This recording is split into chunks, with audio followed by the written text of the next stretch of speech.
Welcome to lecture 12 of the course, Symmetries, Particles and Fields.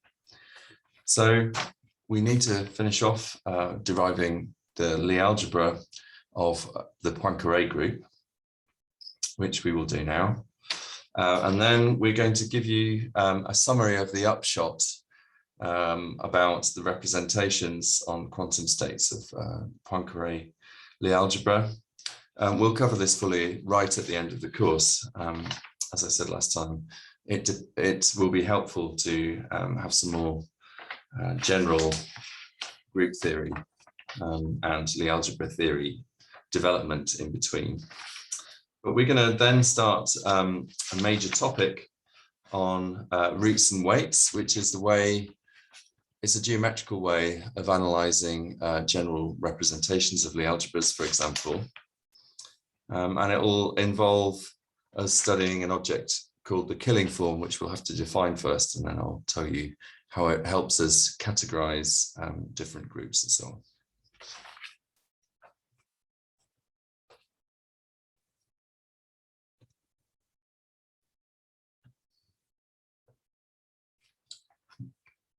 on. Okay, so we were looking at these unitary operators, these U's of elements of the Poincare group, and we have now these operators m mu nu and p nu, which act on quantum states and give us back eigenvalues times the quantum states. All right, so we have been developing this this member of the Poincare group, which is a commutator of two individual Poincare transformations, and that will come with its associated unitary operator. So here we have lambda c and ac. They're the Lorentz boost and the translation corresponding to this commutator.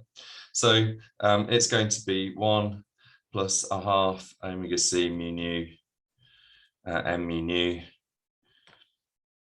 plus ac mu p mu, of course, plus O. So O is going to represent terms which are of order omega I squared.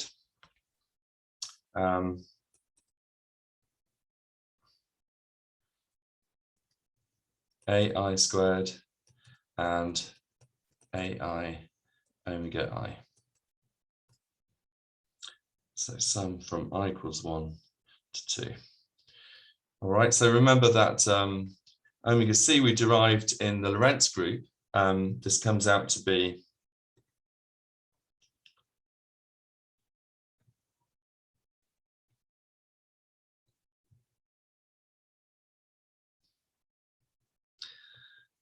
this commutator of the two successive small transformations away from the identity in the Lorentz group.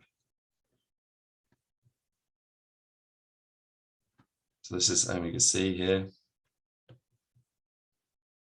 And we derived this AC mu in terms of the omega 1 and omega 2 and the A's above.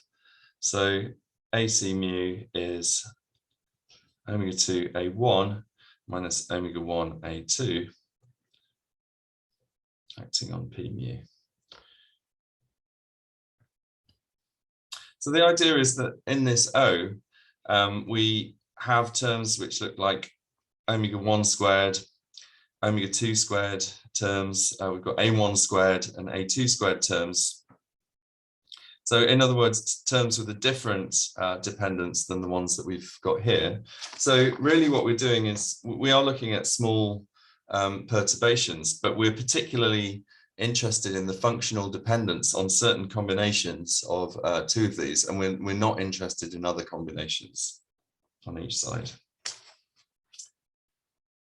Okay, so however, we know that from above how this element of the Poincare group it comes about. It's the second element inverse times the first element inverse times the second element times the first element. And that also has to be represented in terms of the unitary operators. And so this thing should be equal to u of lambda 2 a2 to the minus 1, u of lambda 1 a1 to the minus 1, acting on u of lambda 2 a2, acting on u of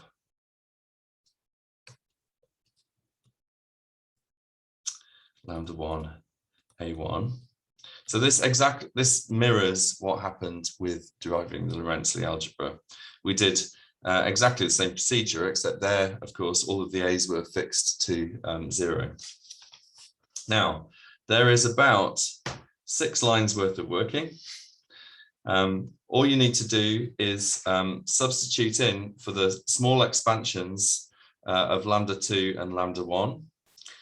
So lambda 2, of course, is expanded in terms of the small parameter omega 2 and lambda 1 in terms of omega 1. And there's about 6 lines. I'm multiplying these things out. And at the end of the day, you should get some commutators .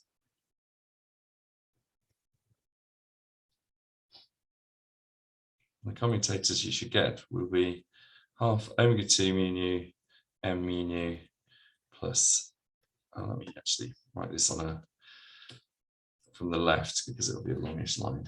Okay.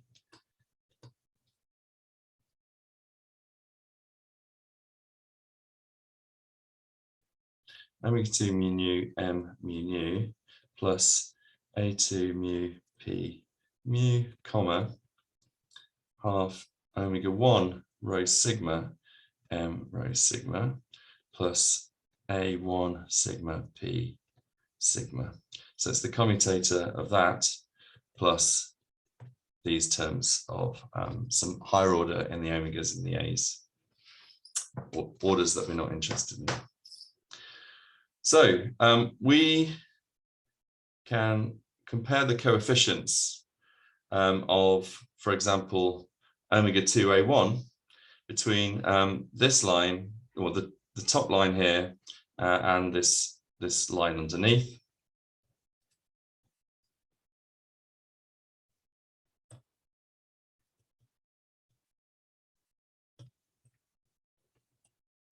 So let's compare the coefficients of omega 2 rho sigma, say a1 mu, for example, between the final line and this top line. Then we get that a half omega 2 rho sigma m rho sigma, a1 mu p mu is equal to omega 2 rho sigma a1 mu eta mu sigma p rho. Now, again, I have to, I need to pull out this factor of a1 mu and omega 2 out of the front, but I have to do it on the left-hand side in a way that takes into account that this omega 2 is anti-symmetric in its indices rho and sigma.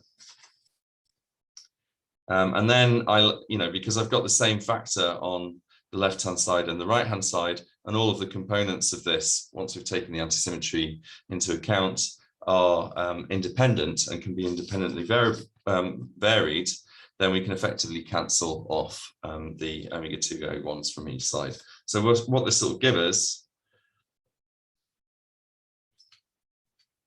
so of course, the way to do this, let me just say, make it clear. We can replace omega 2 rho sigma with a half omega 2 rho sigma minus omega 2 sigma rho, because it is anti-symmetric. And then we can relabel the dummy indices to give us a sum on the right hand side of two terms, actually the difference of two terms it will turn out to be. So from this, from comparing omega to A1, we get the commutator of what M mu nu and P sigma is. And this is just eta mu sigma P mu minus eta mu sigma P nu. Okay, now, so in this commutator here, I also can pull out terms proportional to A1, A2, which will give us the commutator between P mu and P sigma. And in the initial line, I actually don't have any terms of order A1, A2. You'll notice that we do have some other terms in this O, but it doesn't contain A1, A2. So the coefficient of the A1, A2 term is 0.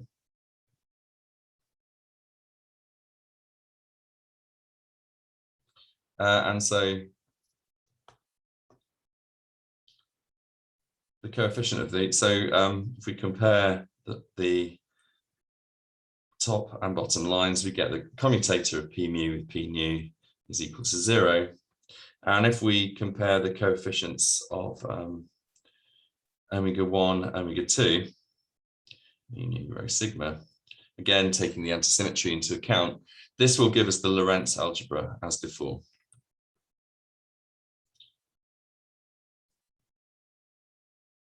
So these three equations now,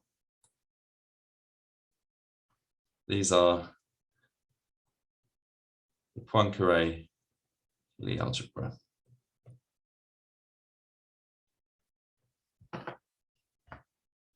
So we've just augmented basically by these, augmented the 6-dimensional Lorentz group by these 4 operators P mu and furnished them with appropriate Lie brackets.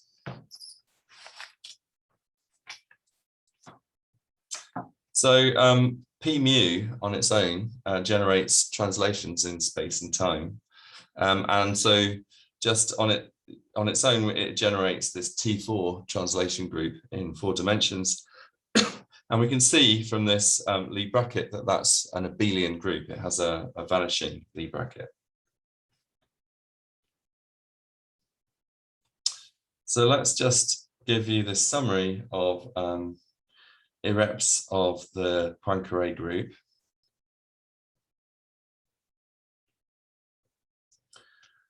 So actually the construction of these representations follows the method of induced representations, which we haven't covered yet.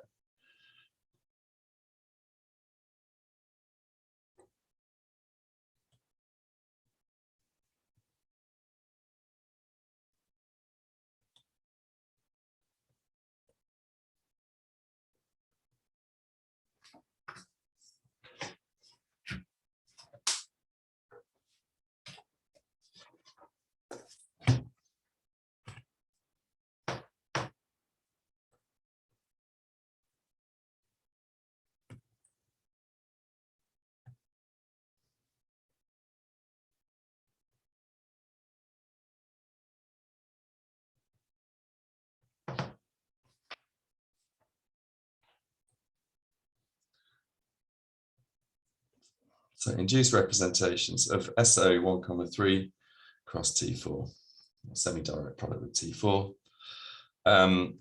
We'll see this at the end of the course. In fact, straight irreps of the Poincare group are actually finite dimensional.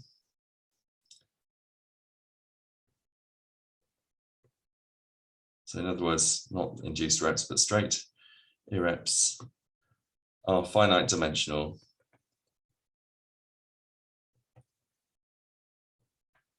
But it turns out these aren't the ones that we need to describe nature.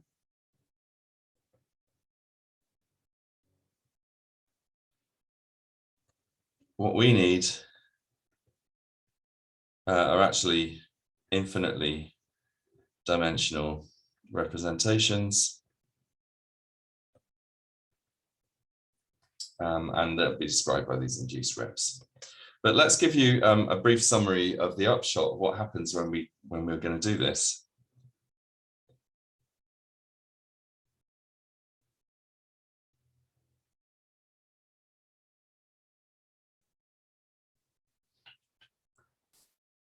So physical states in this rep space fall into two classes, it turns out, and that depends on whether they're massless or not.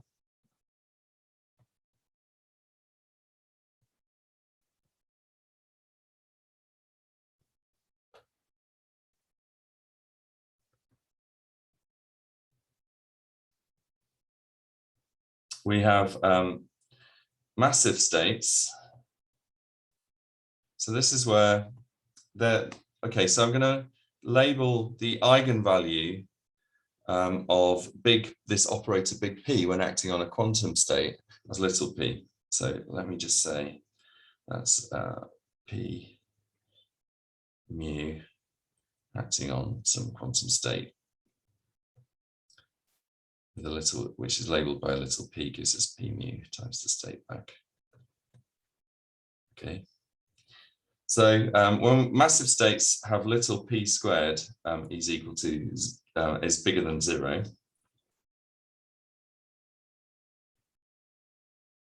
So what we'll do is we'll let Lorentz transform right onto the mass, the center of mass of the one particle state.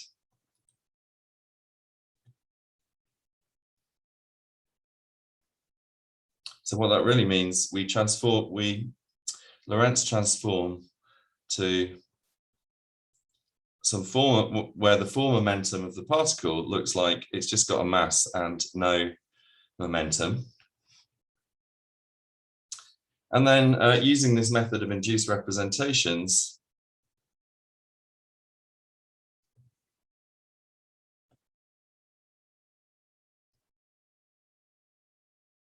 this will tell us that we get the little group of this evaluated at this point. So those are the representations.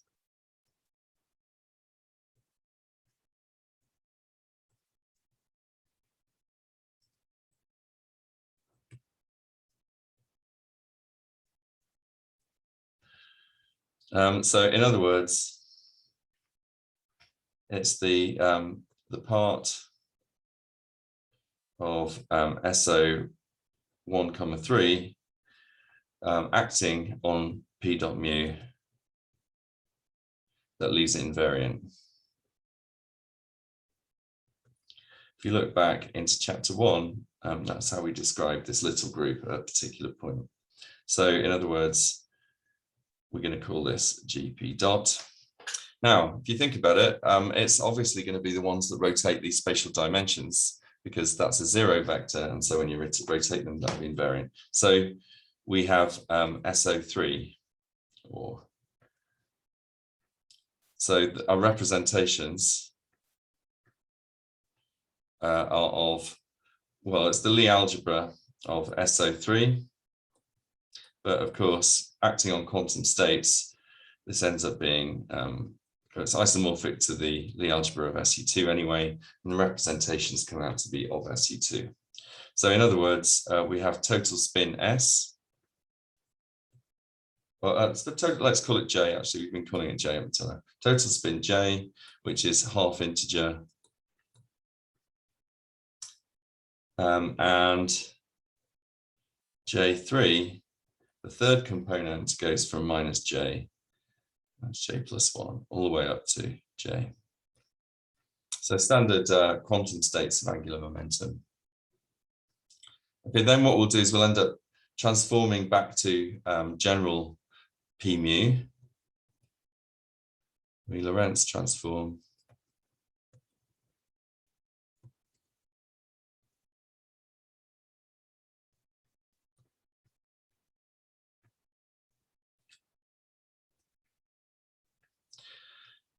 Okay, and so what we will have for the state, they're going to be labeled by their total spin, their spin in the third direction, and this P mu.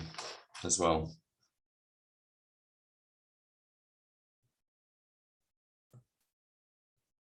So the states are labeled P mu, J and J with J and J3. Okay, and then the other category, of course, is massless states.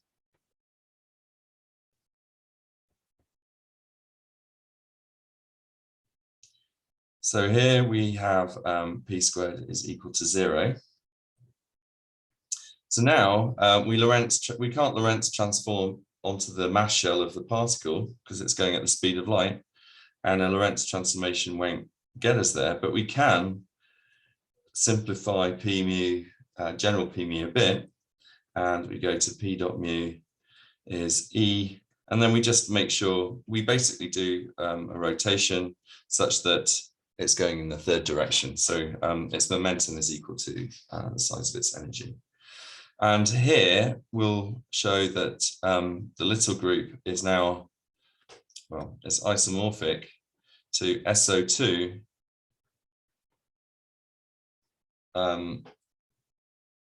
with a two-dimensional translation symmetry in a direct product. So we get different representations from this method of induced reps. And so if I define a helicity,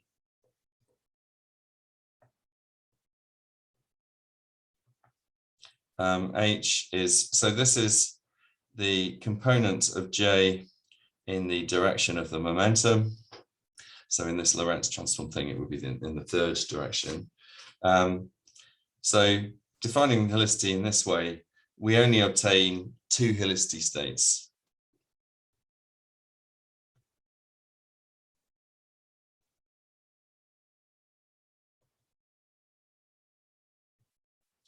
One is H is plus J, where J is the total spin, and H equals minus J. And no states in between.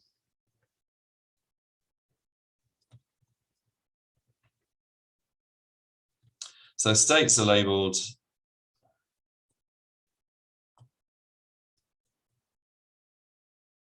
by P mu, total spin, and this plus or minus helicity. So to give you a physical example, a photon, which we often write as gamma, this has spin equals 1 in h bar units. So we get helicity of just plus or minus 1 states, and there's no helicity 0 state, unlike the case of a massive representation.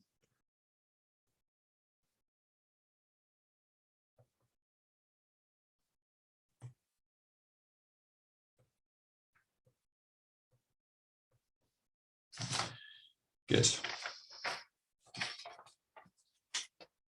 So I think it's helpful just to have those results in mind. I mean, I realize we don't understand how that's arrived at yet, but as I say, the final thing that we'll do before the epilogue will be to cover that.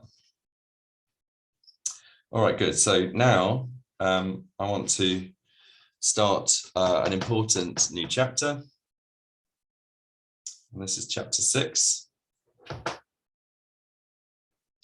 Roots and weights.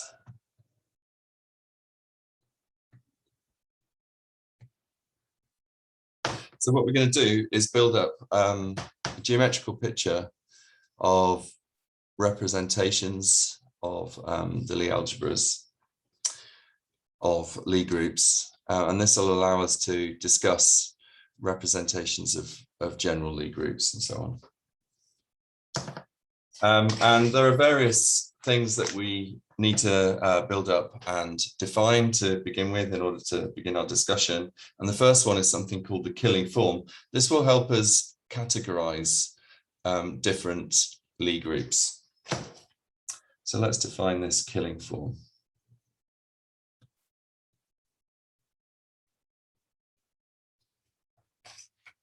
So first of all, we have to define an inner product. So in a vector space V over a field F, we define an inner product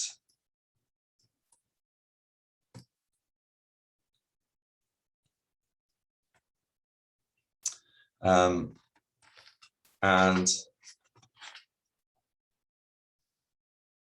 this is a symmetric bilinear map.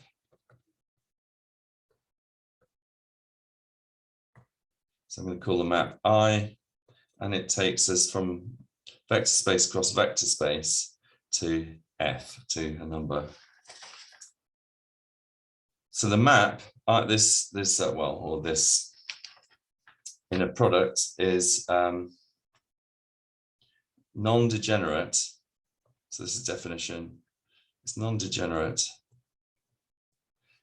if there exists, for every vector in the vector space, there exists another vector in the vector space such that the map of V and W is not equal to 0. So in other words, the inner product isn't 0. And of course, if there is no W in the vector space such that that's the case, then it's a degenerate. It's called a degenerate inner product. So the Killing form of a Lie algebra, named after the guy that discovered it, Killing, over a field F. So we write this in general with a curly K. So this takes us from elements of the Lie algebra across the Lie algebra to F.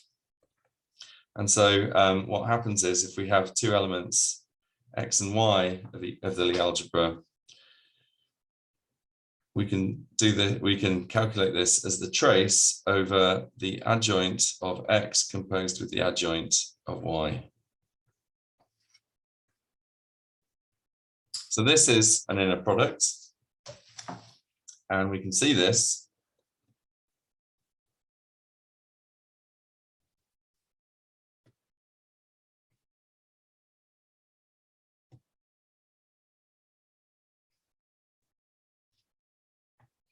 by considering what the adjoint of X composed with the adjoint of Y is acting on some Z. Well, if you look back when we introduced this adjoint representation, you'll see that this comes out to be, the adjoint Y of Z is just the Lie bracket. And so when we compose that with the adjoint of X, we get the Lie bracket of X with that Lie bracket. So of course, I can expand this out in terms of the basis matrices. And if I do that, I get this nested bracket where these are the Lie algebra matrices. And now I can just use the Lie algebra. We know what this bracket in here is. This is equal to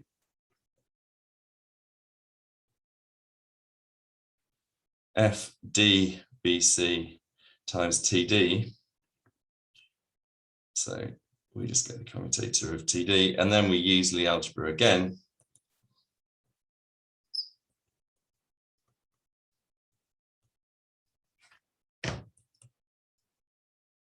And this thing is equal to F, say E, AD, T, E.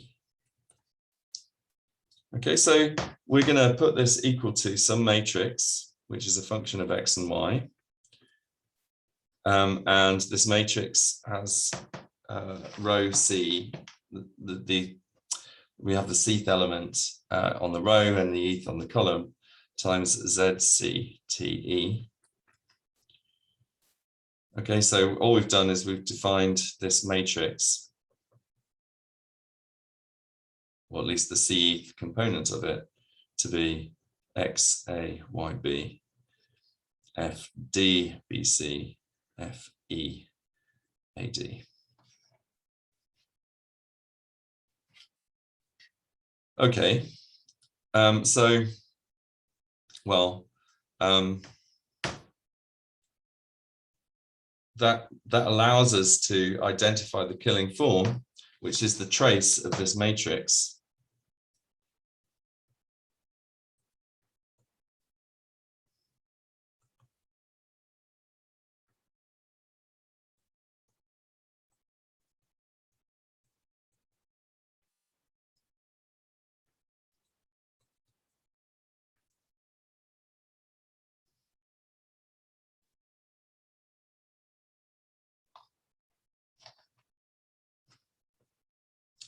And actually, so all we have to do is put C equal to E here. And so we've got X, A, Y, B, F, D, B, E, F, E, A, D.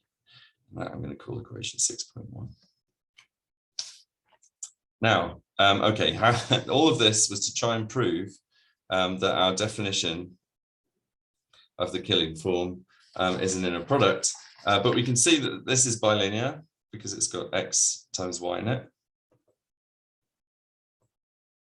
And actually, it's symmetric as well.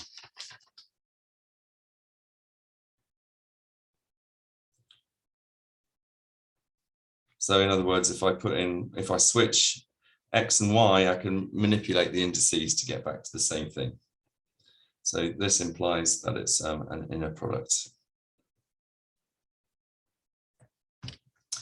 So we often write this killing form between X and Y to be, we write something kappa AB times XAYB. And so in other words, kappa AB is equal to this thing that multiplies X and Y here. So it's this FDBE.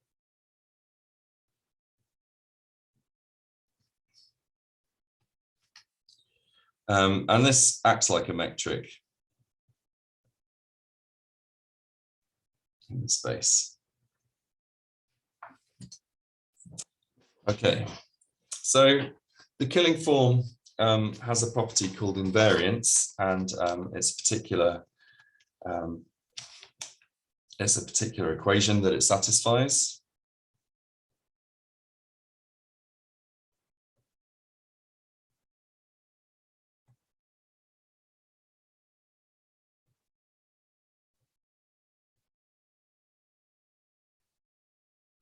So invariance is expressed like this. So the killing form of z comma x in the first argument and y in the second, plus the killing form of x in the first and the lead bracket of z and y in the second is equal to 0.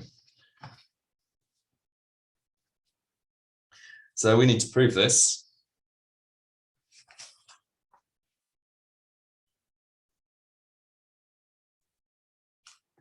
So when we were defining the adjoint rep,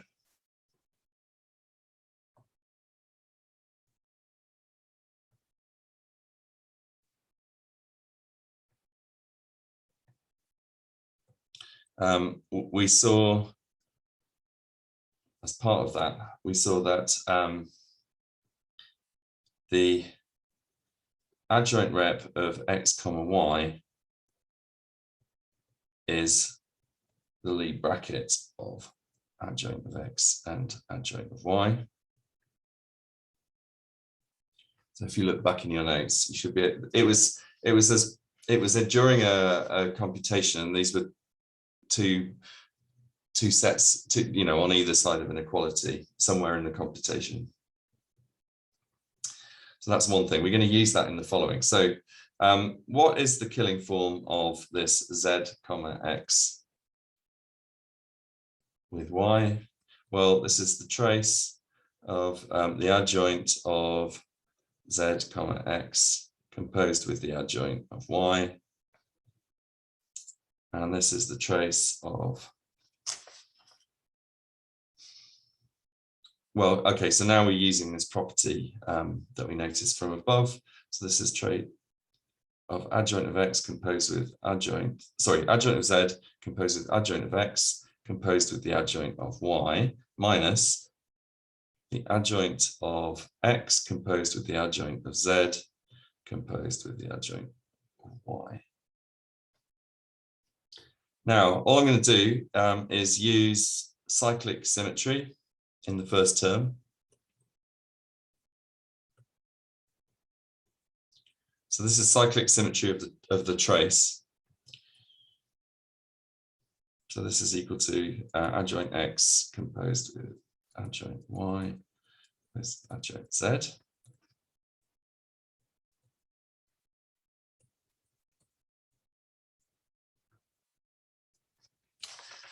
And we see that this is equal to, so what we've really got is the commutator of the adjoint y and adjoint z. And by the property on the top, this is equal to the adjoint of y commutated with z. And so back to our definition of the killing form, this is equal to k of clearly k of x comma and then the lead bracket of y and z. And this, okay, so the lead bracket of y comma z is minus the lead bracket of z comma y, and because this thing is bilinear, this is minus kappa of x z comma y. And so we've managed to prove the proposition. If we add this term to both sides, we get the invariance property. Now, in a second, we're going to define what a simple group is. But it turns out that for those cases, this killing form is actually the unique inner product up to a constant multiple.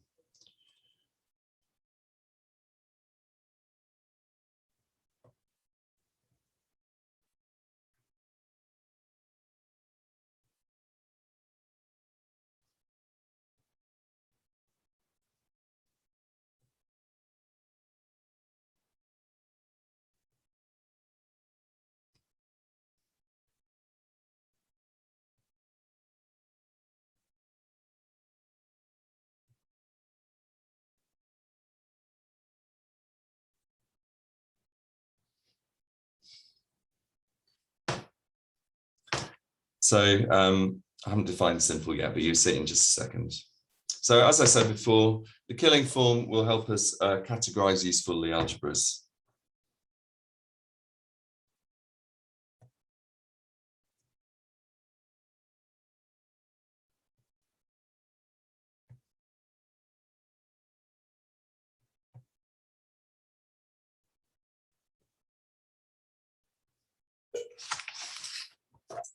Okay.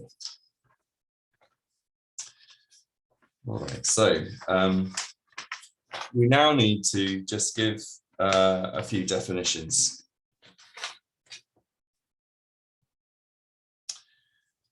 One of them is going to be what a simple group is, or a simple Lie algebra.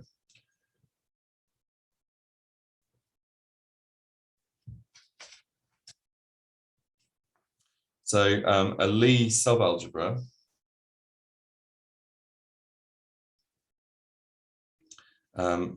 is a subset of the original Lie algebra.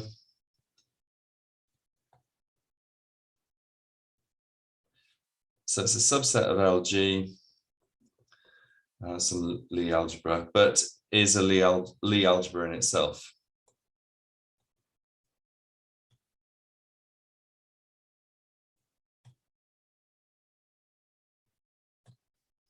Okay, an invariant subalgebra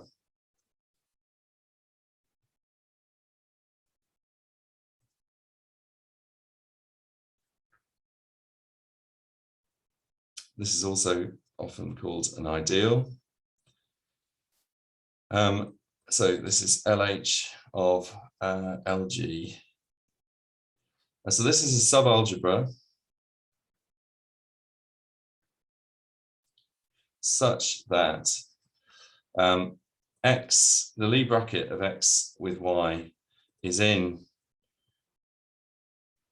this ideal for all x in the Lie algebra and y in the ideal.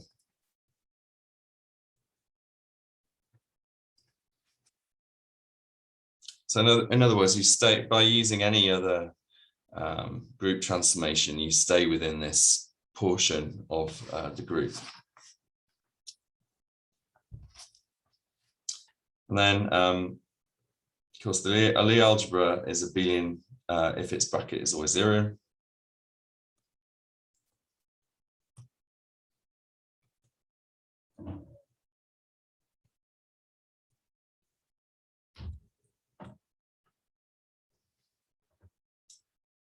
And a Lie algebra is simple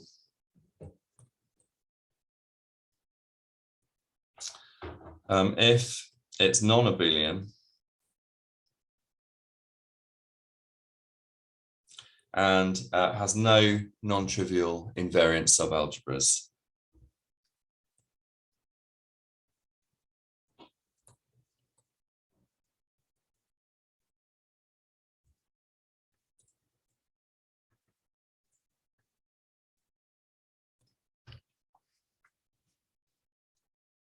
So I'll just tell you what the trivial ones are. So LH is the empty set, and LH is equal to the Lie algebra itself. These are the trivial invariants of algebras.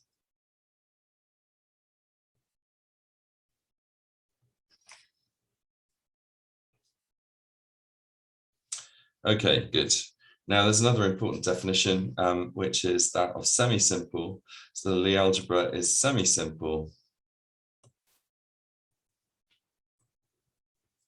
if it has no abelian invariant subalgebras.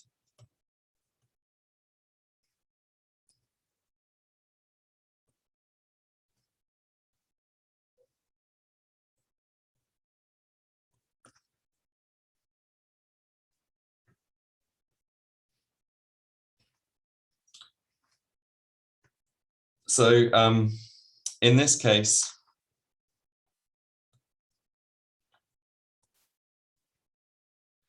it can be written as a direct sum of simple Lie algebras.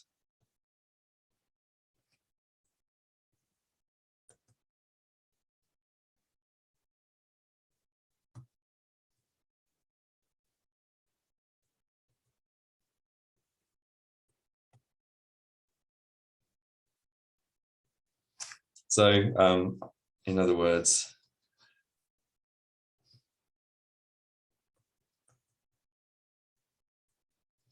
LGN, where L of GI are simple. Now, so an example of what the group could be, of course, in this semi-simple case, well, you can have semi-direct products, but in the simple case, you can just have G1 cross G2 cross up to cross Gn, where each of these G's is some simple group.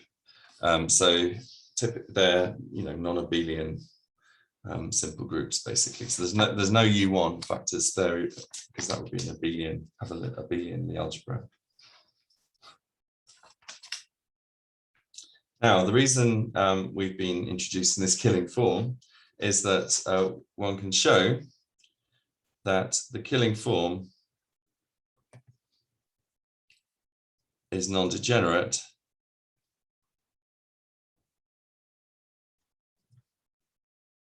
if and only if the Lie algebra is semi-simple.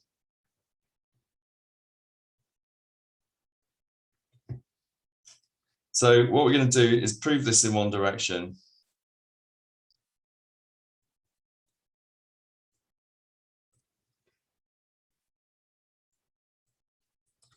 The other direction's fiddly, and we're not going to go into it here.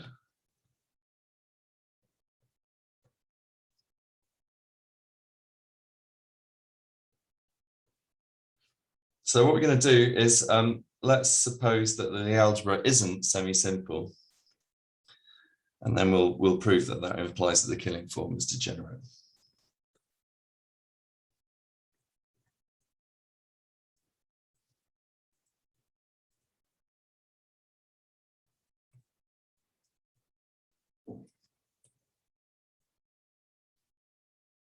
So if you look at the definition of semi-simple, if it's not, it must have a non-trivial abelian invariant subalgebra.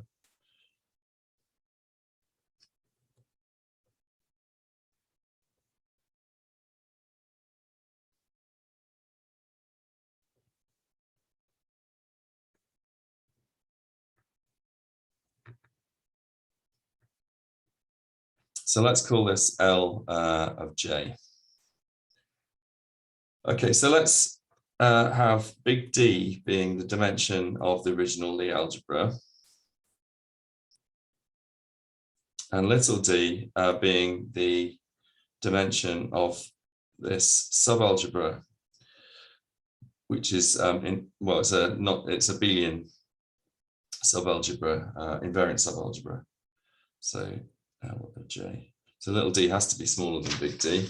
And now we choose a basis for our Lie algebra.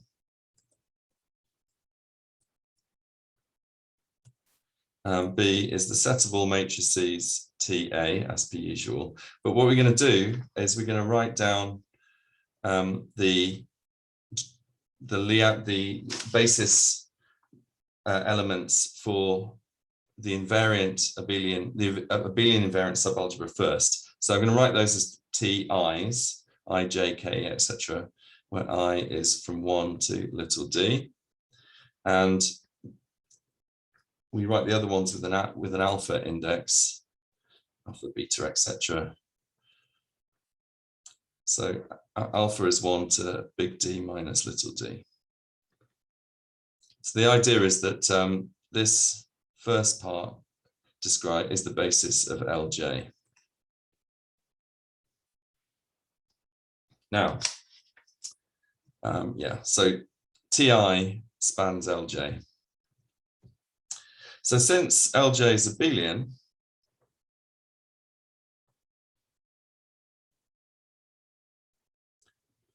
well, we have that its Lie brackets are 0. So what this means is that, well, on the right-hand side, we have we have FA IJ times TA. And so all of these FA IJs must be equal to 0. So when you've got indices I and J downstairs, the structure constant has to be 0. And since it's an invariant subalgebra,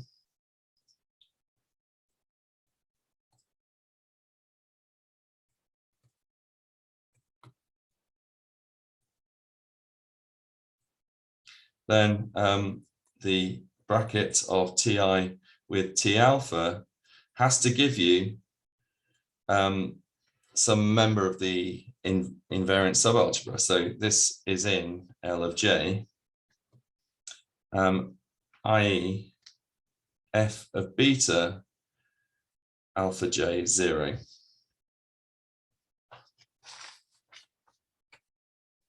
Now, let's calculate kappa AI. So 6.1 tells us that this is equal to FC AD FCI C. So remember these this I, so the A, B, C's and D's can range over the whole group, but this I only ranges over the abelian invariant subalgebra. So let's expand out these terms here into, oh, actually I've got too many C indices, so sorry, that should be D. Let's expand out this summation over C, and we have, so C is gonna become, well, it's alphas and some J's, say.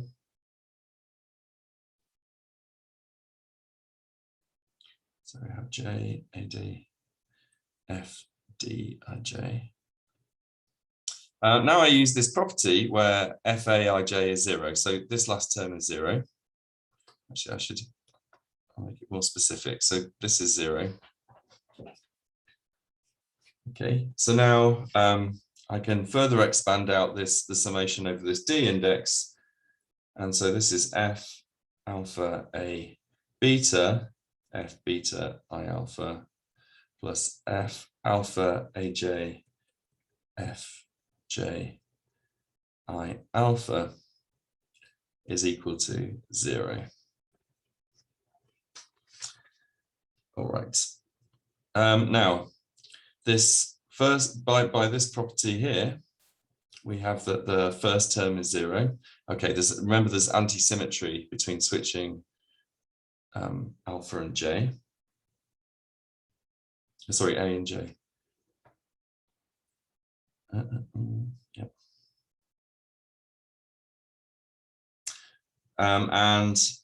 Yeah, so beg your pardon. So what we have from this equation is that this term is 0 because I can use the anti-symmetry property between switching I and alpha to get something akin to this, and that has to be 0.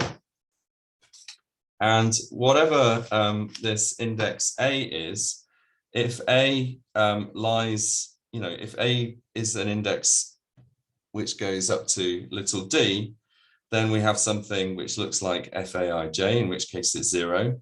Or we could put something like a beta in here, which is bigger, but then this circled equation tells us it's 0. So whichever way the cookie crumbles, this term is 0 too. So we have that our metric, killing metric, is equal to 0. So for x defined to be xata in the Lie algebra of the group, and y is equal to yi/ti, which is now in this abelian invariant subalgebra, our killing form of x and y is equal to 0. So in other words, we've shown that it's degenerate.